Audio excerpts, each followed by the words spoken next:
नाज़रीन, खबर दे रहे हैं आपको जैकबाबाद से। शहरी-ए-ताज की जानिब से जैकबाबाद जिम्स डायरेक्टर के खिलाफ कई रोज़ से एहतजाजी तहरीक जारी।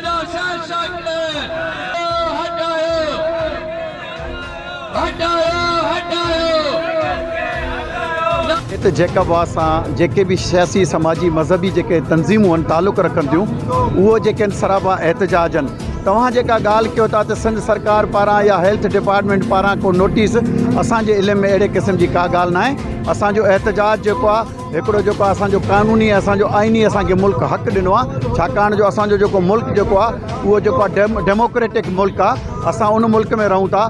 असांजा जेके फंडामेंटल राइट्स आहिनि उन्हनि जे लाइ जेको आहे पंहिंजो मुख़्तलिफ़ जेको आहे प्लेटफॉर्म तां आवाज़ु उठाइणु तव्हां असां सभिनीनि जो हक़ु आहे। मां तव्हांजे चैनल जे तवसुस सां मां हिकिड़ो पैगाम ॾियणु चाहियां थो जेको मां तमामु ज़रूरी सम्झां थो। सभ खां पहिरियां मां तगड़ साहब खे चवां थो ऐं तगड़ साहब जी हिमायत कंदड़ सभिनीनि खे, चाहे उन्हनि जो तालुक़ु जैकबाबाद सां आहे, चाहे उन्हनि जो तालुक़ु लाड़काना सां आहे, चाहे उन्हनि जो तालुक़ु कराची सां आहे, मां उन्हनि खे हिकिड़ी ॻाल्हि ॿुधाइणु चाहियां थो त कुझु अहिड़ा गुनाह आहिनि जेके नाक़ाबिले माफ़ी आहिनि।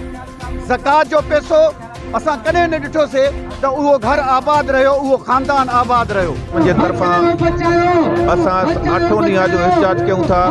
करप्शन उरूज ते आहे। 1 अरब रुपए जी वॾी मेगा स्कीम आहे, पर शहरनि खे सहूलियतूं नथियूं मिलनि पियूं। गिम्स जेतिरी बजट आहे पर शहरी तड़पी रहिया आहिनि। जैकबाबाद जा अवाम ॿियनि शहरनि खे इलाज लाइ वञनि था पिया। वॾी बजट हुजण जे बावजूदि, वॾो इंस्टीट्यूट हुजण जे बावजूदि अवाम खे सिहत जी सहूलियतूं न आहिनि। इनशाला ट्रकड़ खे हटाइण ताईं असांजी जदोजहद जारी रहंदी।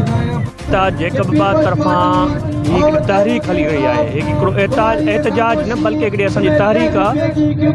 हिन तहरीक जो वाहिद मुतालबो इहो आहे त JIMS Jacobabad institute of medical science जेको जैकबाबाद जो हिकु अहम सिहत जो इदारो आहे, जंहिंजी इंफ्रास्ट्रक्चर इंटरनेशनल लेवल जी आहे, उन में हिकु नाअहल डायरेक्टर मुसलत कयो वियो आहे इदारे जे मथां, जंहिं इदारे खे मुकमल तौरु तबाह करे छॾियो आहे। हिन सिविल अस्पताल जा डायरेक्टर डॉक्टर्स डिपोर्ट करे जिम्स में रखिया आहिनि, जंहिंजी वजह बचाओ